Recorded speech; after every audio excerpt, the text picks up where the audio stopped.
خير على اجمل متابعين في الدنيا، يا رب تكونوا بالف خير. النهارده بقى هعمل معاكم الحواوشي الاسكندراني بالعيش بتاعه بطريقه جميله وعجينه قطنيه وهشه وجميله بنص كيلو لحمه، وهنعمل معانا برضو نص كيلو دقيق. لو عايزه تعملي بقى كيلو هتضعفي المكونات اللي انا بقول عليها وهسيبها لكم في صندوق الوصف. دي 3 كوبايات دقيق مطحونين منخولين في المنخل، ومعانا كيس خميره فوريه وكوبايه ميه دافيه ومعلقه سكر و3 معالق زيت، دول للعجينه. ومعانا بقى نص كيلو لحمه، والبهارات بقى كيس بهارات اللي هي بتاعه الحواوشي، كيس اللي هو بتاع خلطه الحواوشي. هنا بقى هنحط كيس خميره فوريه، هنمشي مع بعض الخطوات خطوه بخطوه. كيس خميره فوريه، وهنحط بعد كده معلقه سكر، وهنحط 3 معالق زيت على العجينة. والمية يا جماعة تبقى مية دافية، ما تبقاش مية سخنة، تبقى مية كده دافية فترة كده ودافية. هنحط بقى 3 معالق زيت، 3 معالق زيت كبار من معلقة الأكل زي ما انتوا شايفين كده. هنعمل عجينة هشة وقطنية وجميلة، وهنعمل مع بعض الحواوشي بقى الاسكندراني. انا حطيت كده شويه ميه وقلبت. لو ما عندكيش عجان هتبتدي تعجني بايديكي وتحطي الميه تدريجيا، هي كوبايه ميه دافيه. لو هتعملي كيلو لحمه هيبقى كوبايتين ميه، هتضعفي ايه المقادير. انا هحط كده المكونات كلها في العجان وهعجنهم معاكم زي ما انتوا شايفين كده. هبتدي اعمل على اقل سرعه وبعدين هبتدي اعلي السرعه بتاعتي. هحط بقى كوبايه الميه تدريجي كده زي ما انتوا شايفين. هحط بقى الميه تدريجي طول ما هو بيعجن في العجان. هسيب بقى العجينه تتعجن في العجان وهعليه شويه وهسيبها تتعجن في العجان. للحمه المفرومه هنحط توم باودر، بصل باودر، بابريكا، شويه توابل. وقلنا ايه الكيس بتاع خلطة الحواوشي هنحط نص، لو هنعمل كيلو يبقى هنحط الكيس كله ملح. بس دي المكونات اللي معانا في الحواوشي الاسكندراني. وتابعوا معايا الخطوات خطوة بخطوة. هنعمل عجينة هشة وطرية وقطنية. ما تنسوش بقى يا جماعة تدعموني باللايك والشير والاشتراك في القناة وتفعيل زرار الجرس للكل عشان كل ما انزل فيديو تتفرجوا عليه، وان شاء الله الوصفة تعجبكم. بجد بنروح نشتريه باسعار غالية جدا جدا ومش ضامنين هو معمول ازاي، لكن احنا عملناه بقى في البيت لاولادنا. تقدري تاخديه معاكي بقى في النادي، رايحه يوم كده مصيف تقدري تاخدي الحواوشي تعمليه معاكي وتلفيه وتاخديه معاكي، هيفضل معاكي طري وجميل. وبطريقه سهله وبسيطه هتعملي احسن حواوشي لاولادك في البيت بعجينه قطنيه وهشه وطريه. انا كده بعجن بقى في العجينه، كنت بشوفها علشان تطلع معايا طريه وهشه وما تلزقش في ايدينا. فهنبتدي نعجنها كويس جدا.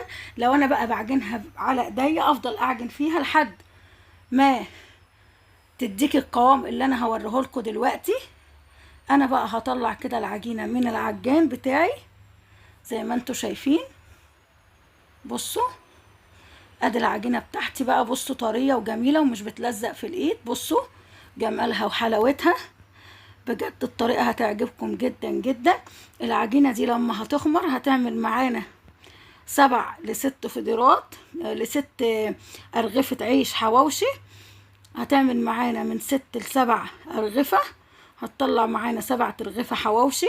أنا دهنت إيدي كده بالزيت وعملت العجينة، بصوا كورة كده كبيرة، وهسيبها كده في العجان بتاعي او هتسيبيها في البوله بتاعتك زي ما انتوا شايفين.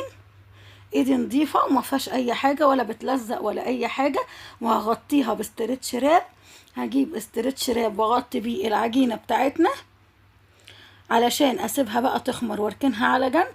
وعبل ما تخمر هعمل بقى اللحمه المفرومه. كيس اللحمه المفرومه يكون معانا فيه شويه دسم، يكون فيه دهون بسيطه، تكون معانا فيها دهون علشان يطلع معانا الحواوشي جميل وهش وطري زي ما هنشوف مع بعض. بجد بطريقة سهلة وبسيطة هتعملي الحواوشي الاسكندراني لاولادك في البيت. انا جبت كده الاسترتش راب وغطيت بيه بقى البوله بتاعتي او العجان، وهركن بقى العجينه على جنب. وبعد كده هنشوف بقى هنعمل ايه مع بعض. بجد يا جماعه هتاكلوا اجمل واطعم حواوشي، بجد عجب اولادي جدا جدا وانا بعمل فيه. يا ماما عايزين ناكل، ده ريحته جميله، ده طعمه جميل قوي يا مامي، عايزين ناكل الحواوشي بتاعك. فما كانوش مستنيين، قلت لهم اصبروا بقى اما اخلص تصوير وكده وابقى ايه، وابقى اديكوا الحواوشي. حطينا نص الكيس بتاع خلطة الحواوشي، هتجيبي اي نوع براحتك. وهنحط بقية بقى ايه البهارات. معانا كده 7 بهارات، حطينا شوية وتوم باودر، بصل باودر، بابريكا، ملح، فلفل بسيط. هنحط كل الحاجات دي وهنعجنها بايدينا، نفضل نعجن فيها لحد ما المكونات كلها تتمازج مع بعضها زي ما احنا هنشوف كده. علشان عبل ما العجينة بقى بتاعتنا تخمر، عجينة الحواوشي عقبال ما تخمر، هنقوم ايه راكنين بقى دي، هنلفها باسترتش راب ونحطها في التلاجة وهنسيبها تخمر العجينة بتاعتنا. بصوا انا بدمج كده البهارات مع اللحمة المفرومة. انا بصراحة يا جماعة دي طريقتي فيه اللحمة المفرومة بتاعت الحواوشي. انا مش بحب بقى احط بصل ولا احط بقى فلفل ولا الكلام ده كله، لو انتوا عايزين براحتكم حسب الطعم اللي بتحبوه. انا بحب اعمله بالطريقه دي وبجد هيعجبكم جدا جدا. ليه بقى؟ هتحسوا كده بطعم اللحمه واولادكم هياكلوا لحمه كده صافي ويبقى غذاء ليهم وحاجه مفيده. فانا ما حبيتش ان انا ازود على الطعم بتاع اللحمه او اضهي على الطعم بتاع اللحمه ان انا احط بقى فلفل او احط بصل او الكلام ده كله. انا عملت كده بمكونات سهله وبسيطه، هي بس البهارات مع اللحمه ويكون فيها دسم شويه. وببتدي اعجنها بايديا واحط بقى الملح لان كنت نسيت احطه. هحط بقى الملح بتاعي، هجيب بقى الملح واحطه وابتدي اعجن بقى فيها تاني علشان الملح بتاعي يندمج بقى مع العجينة. وبكده بقى هكون عملت بقى اللحمة بتاعتي اللي انا هحطها في الحواوشي زي ما انتوا شايفين كده.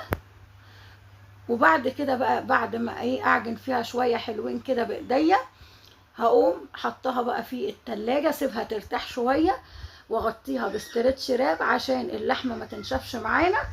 وبعد ما اغطيها بالاسترتش راب زي ما انتوا شايفين كده بقى، هغطيها بالاسترتش راب زي ما انتوا شايفين. وادي العجينة بقى بتاعتي بعد ما خمرت.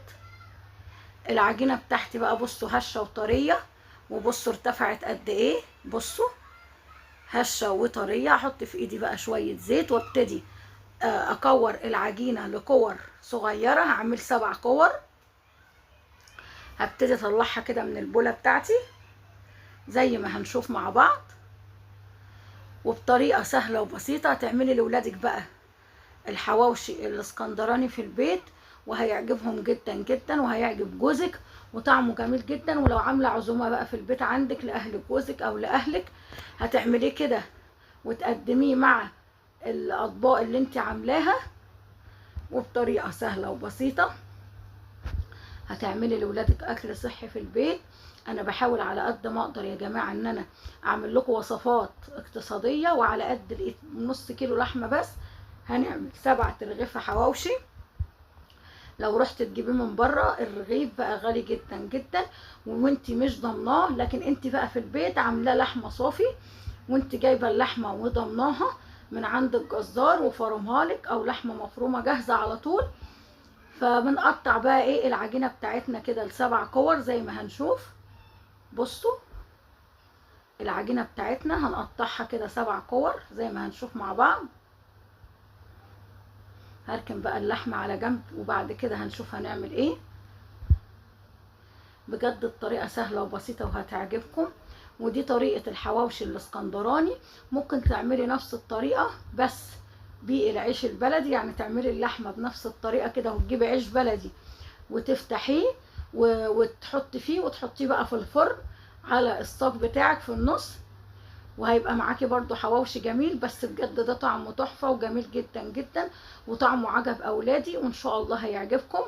وبطريقه سهله وبسيطه هتعملي اجمل حواوشي اسكندراني لاولادك في البيت.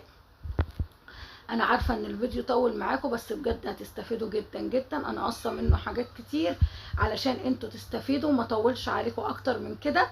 عمل معانا بالظبط 7 أرغفة حواوشي.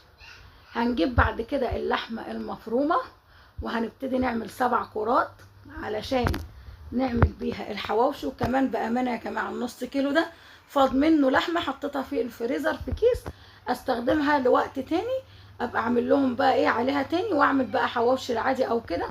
او عايزه تعملي بردك نفس العجينه مفيش مشكله. فانا كورت كده 7 كرات من اللحمه المفرومه بتاعتنا. بصوا في طبق كده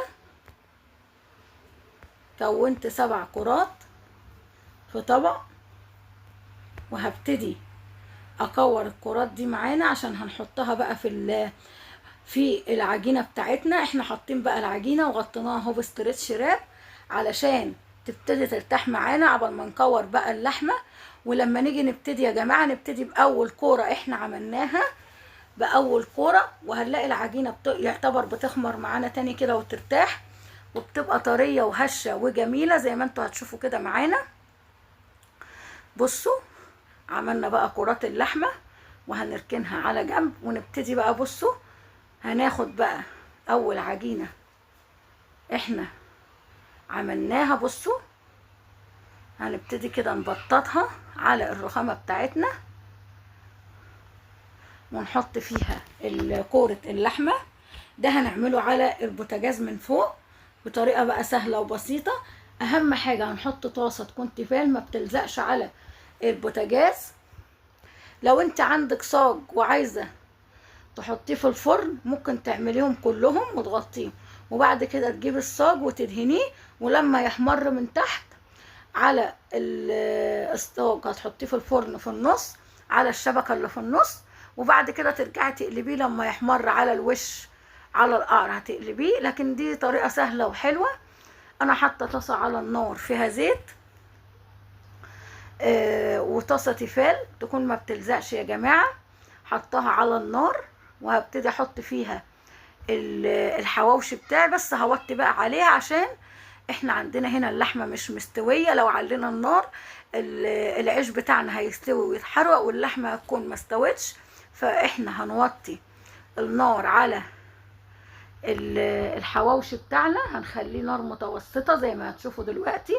بصوا هناخد بقى رغيف الحواوشي بتاعنا وهنحطه في الطاسه على النار. بصوا انا بططته كده وحطيته في طاسه تيفال وحط طبق جنبي هحط فيه، وهغطيه بقى بغطا حله او لو عندك الطاسه بغطا، وهنغطيه بقى ونسيبه على النار. بصوا ابتدي بقى اقلب الحواوشي بتاعي على الجنب التاني لما يستوي. بصوا جميل ازاي وروعه وهيعجب اولادك. بصوا واغطيه تاني لحد بقى ما الجنب التاني يستوي زي ما هتشوفوا كده معايا.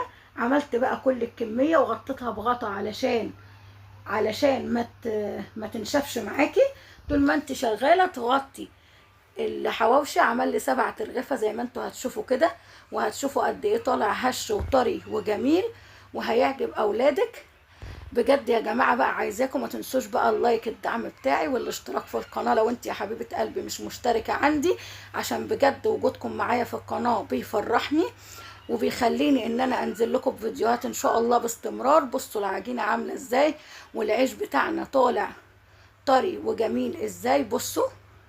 بصوا جمال وحلاوه العيش. بصوا بجد هيعجب اولادك وطلع هش وطري وجميل زي ما انتوا شايفين كده.